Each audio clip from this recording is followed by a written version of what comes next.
Well, everybody, welcome once again to Wall Street Hackers, one of the top rated shows on the Pod TV network. And we also like to thank our new listeners on Spotify Radio and also the new listeners on iHeartRadio. With that, we're going to bring in the hacker himself, the graduate of UCLA and a degree in economics. He also received a law degree from the University of Miami and a degree in finance from New York University. Spending 17 years on Wall Street, he has accumulated a lot of knowledge in this area and give us some ideas and insights of what's happening in the market today and what may be happening to the market in the future. Let's bring in the star of the show, Peter Bennett. Peter, welcome to the Wall Street Hackers. Hi, audience. So we always begin the show. By the way, you can catch a new Wall Street Hackers most weeks, starting at 1 o'clock on whatever channel you're watching on. So this is our first chart we put up every week. I love this chart. It's one of the themes of our shows. And you'll have to excuse this week. We're going to be holding up the slides, but you can still see a lot of information. So this is the returns on the S&P 500 versus equally weighted dividend stock, equally weighted S&P 500 versus dividend stocks. So you could see that if you put $100 in, you earned a lot of money in the S&P over 50 years, up to 2022, you would have $4,000. But if you put it in dividend payers, you would have about $8,000. And if you put it in dividend growers and initiators, you'd have $12,000 more, actually. So you're getting a much bigger return on whatever stock allocation you have by going with the right dividend payers and dividend growers. And that's our philosophy in terms of investing, especially when we talk about the dividend pick of the week. So next slide. This is the, let me say something first. So the market, it's a battle between the bulls and the bears. As always, it's always that way. So a perfect example is Morgan Stanley came out on Tuesday and said they expect the market to go down to 3,900, which is over 12% down, 13% down as of today. Goldman Sachs says, we disagree. So, of course, you have people on both sides of every market, but the people who are bullish, and I do disagree with them in the long run, medium run and long run, are saying, oh, inflation's under control, the Fed has paused, but and they're very happy that CPI rose 4.4% year over year in May compared to 4.9% in April. But overall, I think they're delusional. The Fed's language was very hawkish. And more importantly, I don't know if you can even believe the Fed. I mean, they have been unreliable for a year and a half, more or less. They haven't controlled inflation. They said it was transitory. They hurt the market already in 2022, as we predicted. But now the market's been going up. So let's look at some of the charts, because charts are worth 1,000 words. Chart number one. This is one of the key things that the Fed looks at, core CPI. Now, it's been static basically for the year and way before that. Where's the improvement? I don't see it. This is core CPI monthly and 3-month averages. It basically is Fibonacciing around. I may have invented that word, but it's basically staying level at where it was, just bouncing up and down around this point. And let's look at another thing that the Fed really keys in on, and Europe apparently too, because they raised the rates today. So CPI services, less energy. Boom, again, okay, it dropped a bit so far this year, but it's kind of still at a very high level and could easily bounce back up a little bit. As a matter of fact, based on technical things, I would say it probably will bounce up again. It looks like it's just doing a little zigzag, which is what it's been doing. And then finally, rents, which are a somewhat lagging indicator, but look at rents. Rents and owner equivalent rents. A slight decrease this year now in 2023. This is not relief from inflation, in my opinion. So the other point is that and this is very important, that oil and gas have been helping in the last year on inflation because oil and gas prices were down, I believe it's about 6% year over year. So they're doing year over year comparison, and that's going into all these inflation things. What happens if oil and gas, one, stops going down, which I think is the minimum for this summer, or starts going up again? We had a very warm summer and China was closed. China's going to be reopened very likely. And I'm sorry, we had a very warm winter. And but who knows what next winter is going to bring, not to mention how much energy we'll use in this driving season.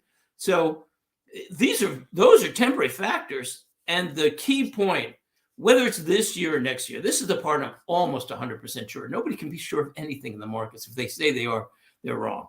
But at least about how sure they are. But here's the thing. Well, I say this almost every show because it's so shocking that oil and gas companies are underinvesting by an estimated 40% to maintain oil and gas production where it is.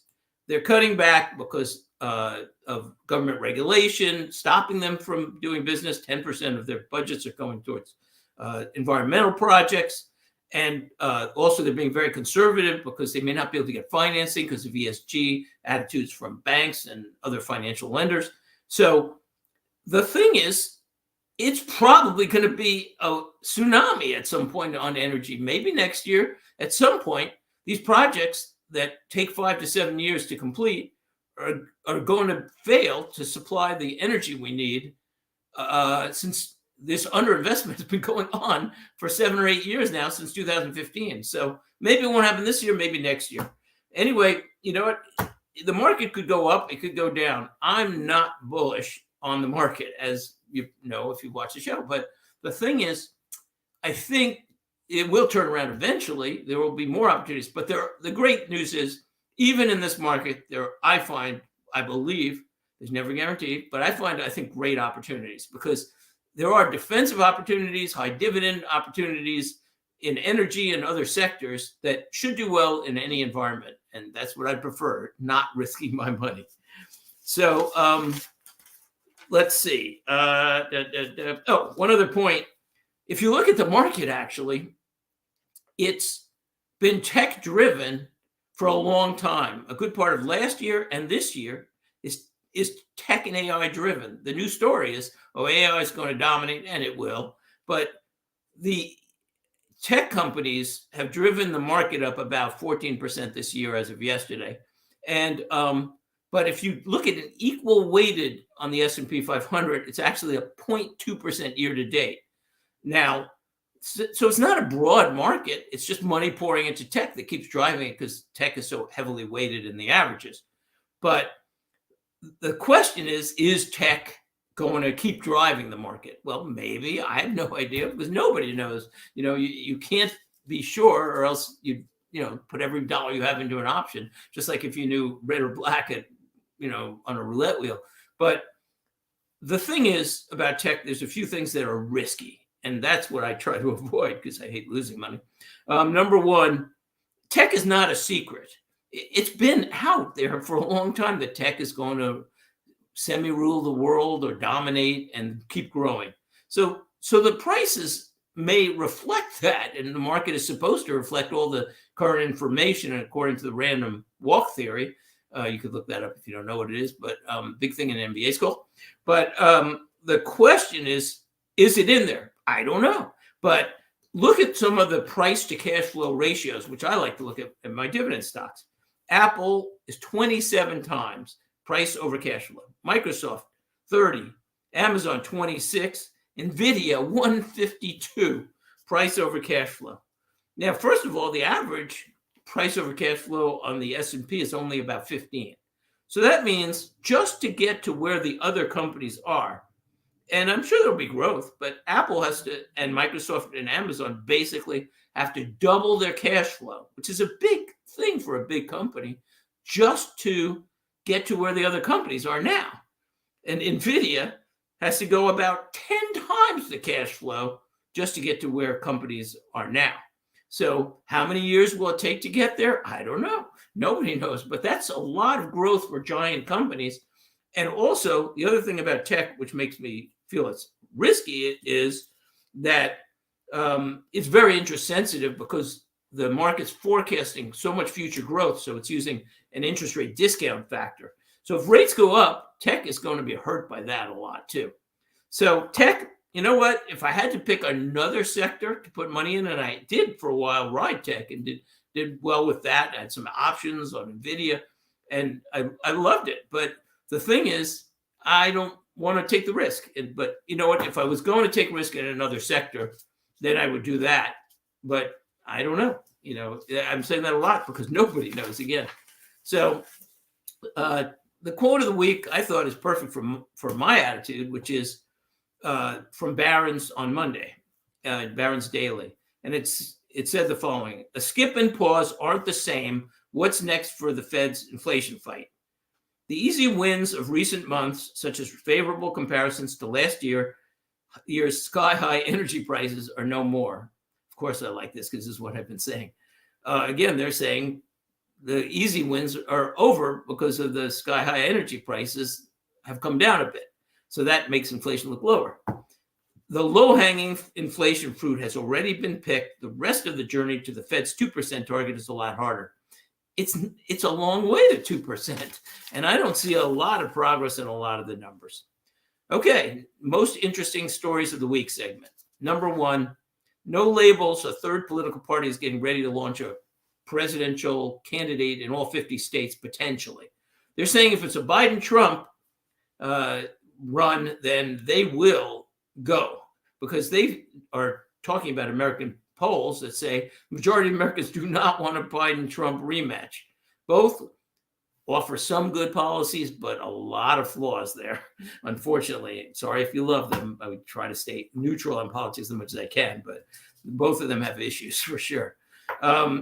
So what they're going to do, if it's Biden-Trump or two what they consider unpopular candidates where they consider they could win, basically, is they'll run a mixed ticket of a Republican and Democrat.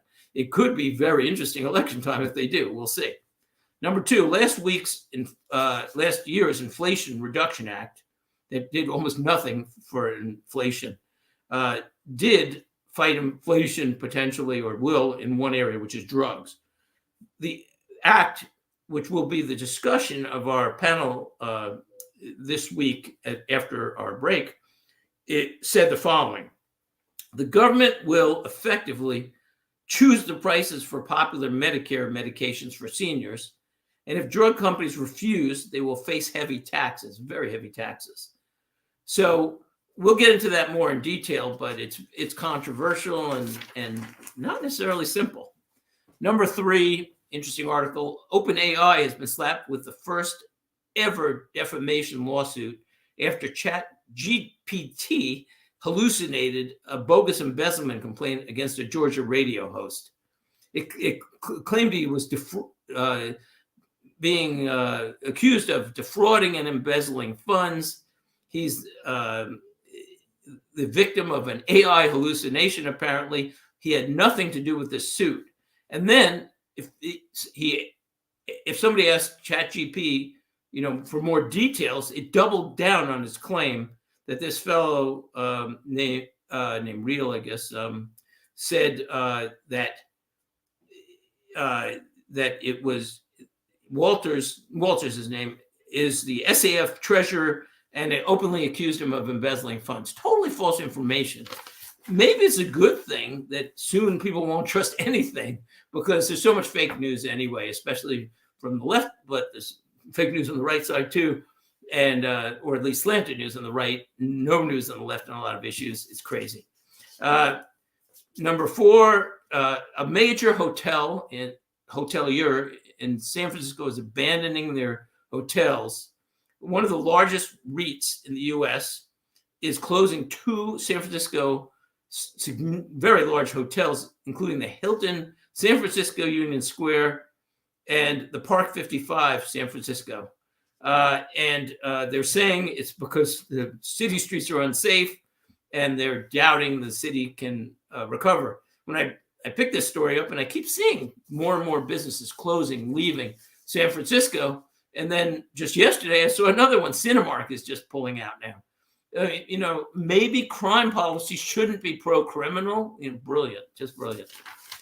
Finally, a plan leaked from Ireland's Department of Agriculture suggested they kill 200,000 cows to fight climate change.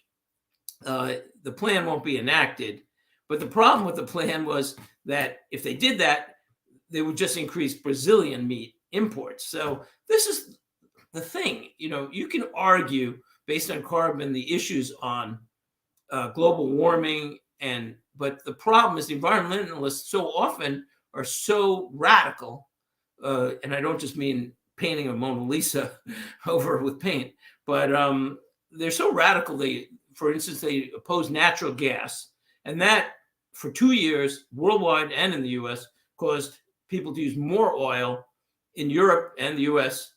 and more coal because there wasn't enough natural gas. So maybe they should think, well, natural gas is a transition fuel, and maybe we need to be smarter about it because they're not doing anything. Carbon keeps going up worldwide in the U.S. in 21 and 22, and probably in 23. So if you want to be smart about this, then you need to think ahead, as chess players like Nick know. So we'll take a quick advertisement, and we'll be right back. See you soon. One of the things that business owners forget a lot is to prepare for their own retirement. Hi, my name's Nick Palavita, and today I'm with a very special guest, a certified financial planner, a chartered retirement plan specialist, and president of National Pension Partners, Max Couliet. Max, tell me what you do at National Pension Partners. Well, Nick, we help successful small businesses and professionals put together retirement plans that provide them the maximum retirement benefits and big tax deductions at the same time.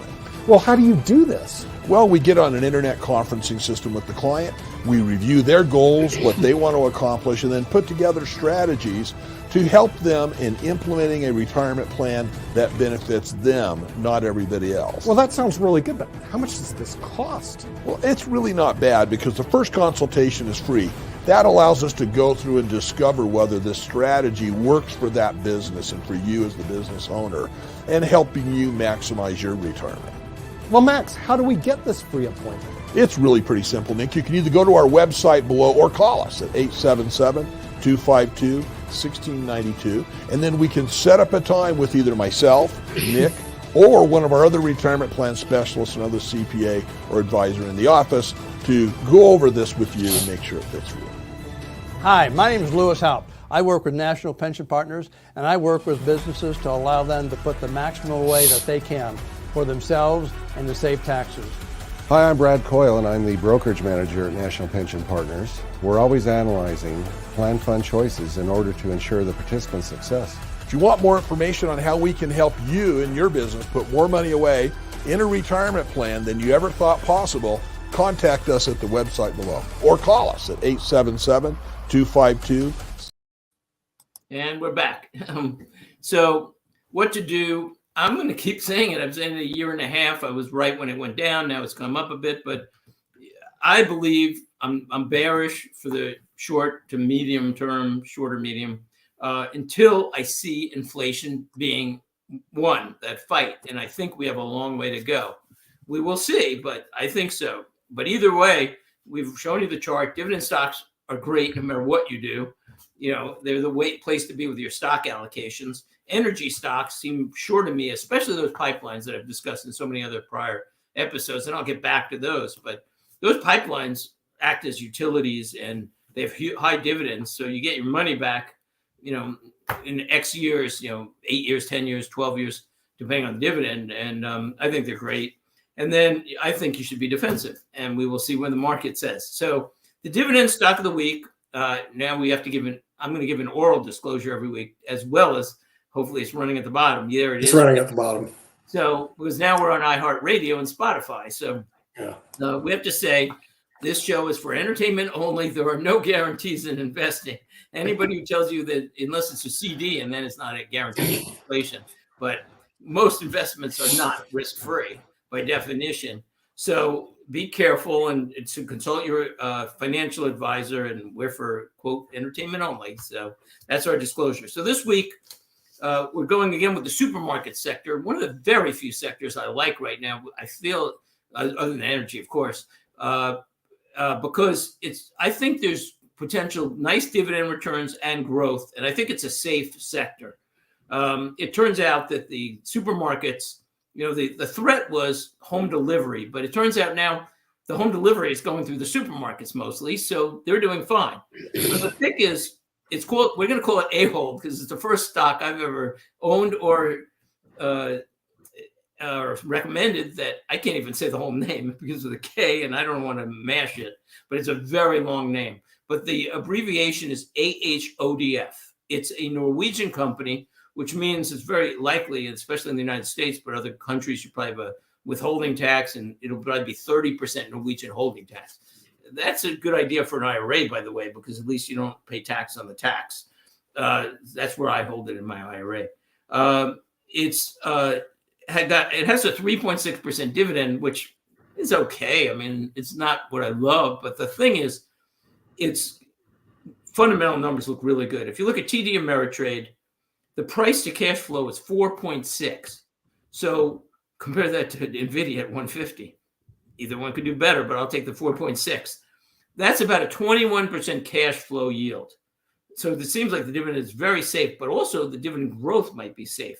According to TDA, its 5-year annualized revenue growth is 6.7%, and its dividend growth is 10.7%. So if it does what it did in the past, then I'll take the 3.6% dividend, even taxable, growing at 10% a year. Give it 7 years, it should double. Another 7 years, maybe double. Keep growing, and obviously it'll appreciate too.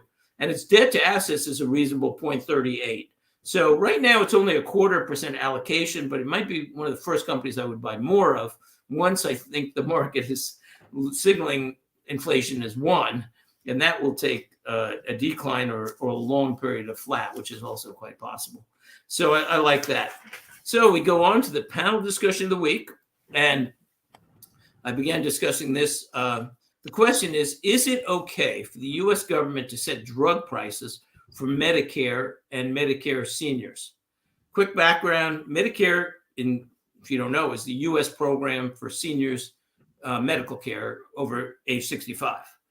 As mentioned, the Inflation Reduction Act, which again did not do much for inflation, actually did almost nothing, essentially says that the U.S. government can strong-arm drug companies to sell their most popular drugs at a price the government dictates. If the drug company refuses, there's a 186% tax on the drug's revenues, not profits, revenues, the first day, climbing to 1,900% of revenues. Each day it keeps increasing until it hits 1,900%. And Nick's going, what? That's a gigantic tax. And here's the thing. The tax isn't only on what the government was going to buy. They're saying every sale, even a private sale, we're going to tax at 1,900% of revenues until you basically make the deal with us. So last week, Merck sued, saying that the law violates constitutional rights.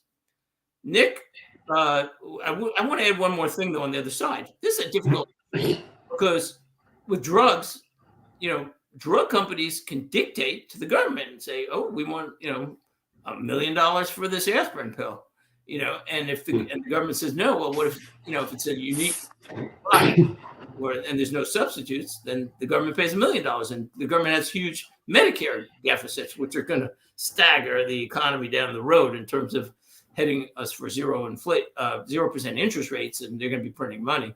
That's my forecast. I'm almost sure on that. So, Nick, now I'll say it because I've presented more of both sides. What do you think? Wow. Thank you for tossing me the grenade, Peter. Exactly. I'm wondering if it's going to blow up in my face. Listen, they're going into uncharted territories with these huge excise taxes.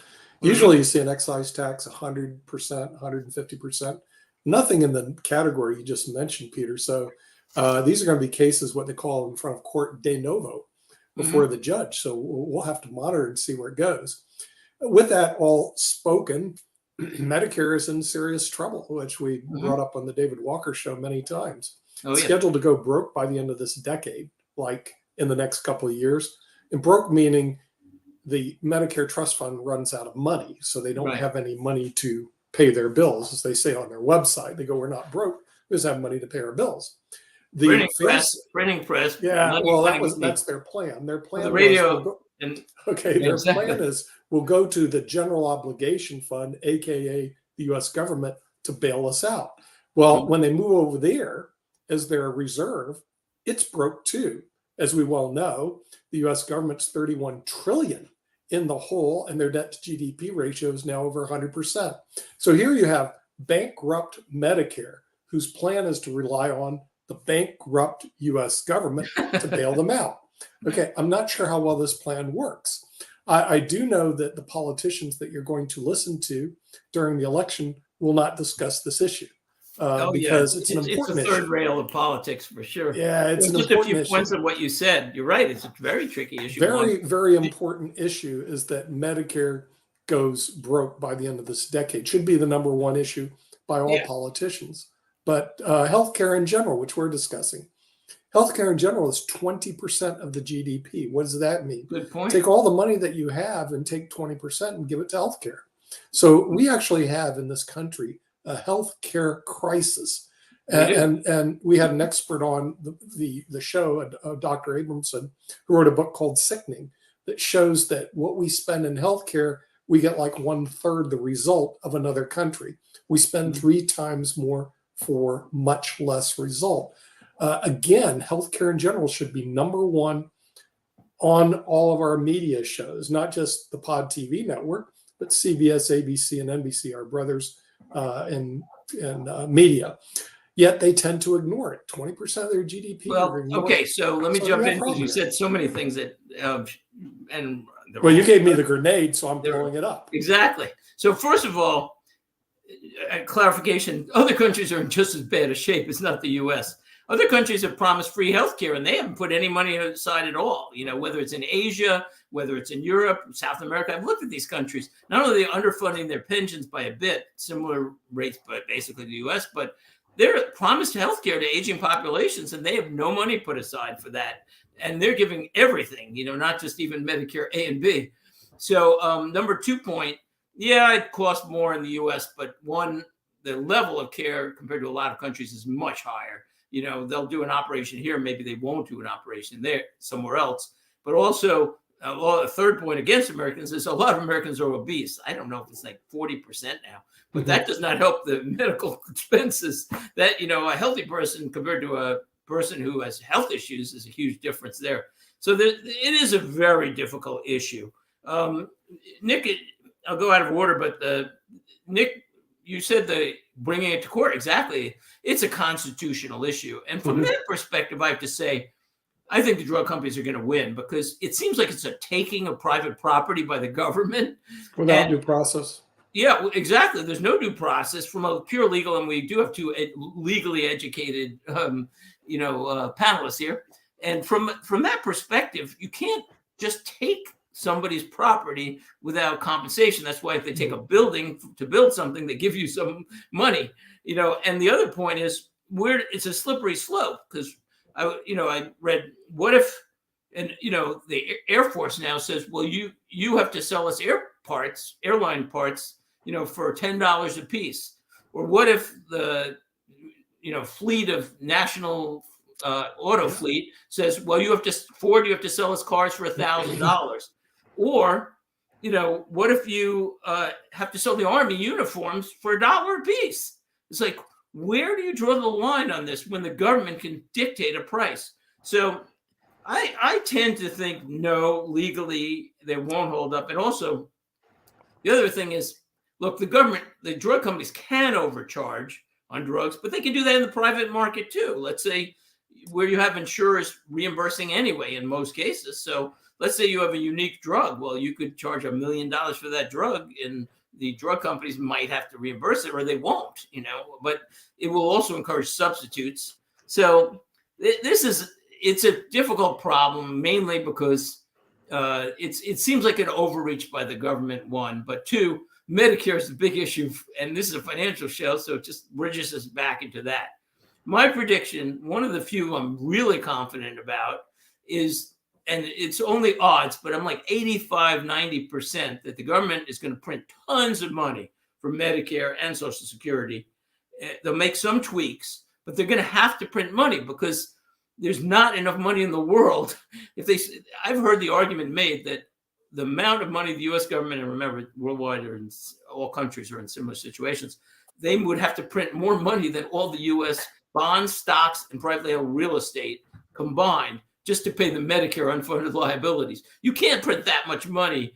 Well, you can print that much money, but you can't suck it out of the economy. So they're going to have to print money, which means yield curve control, which means the government controls rates, as Japan has done since 2016. So we're heading towards zero rates. We'll probably have a couple of years when rates are high due to inflation. But as this Medicare bomb comes down the pike, ultimately the government is not going to be able to afford interest on the interest, and worldwide too. And plus demographics are going to push things down to an AI.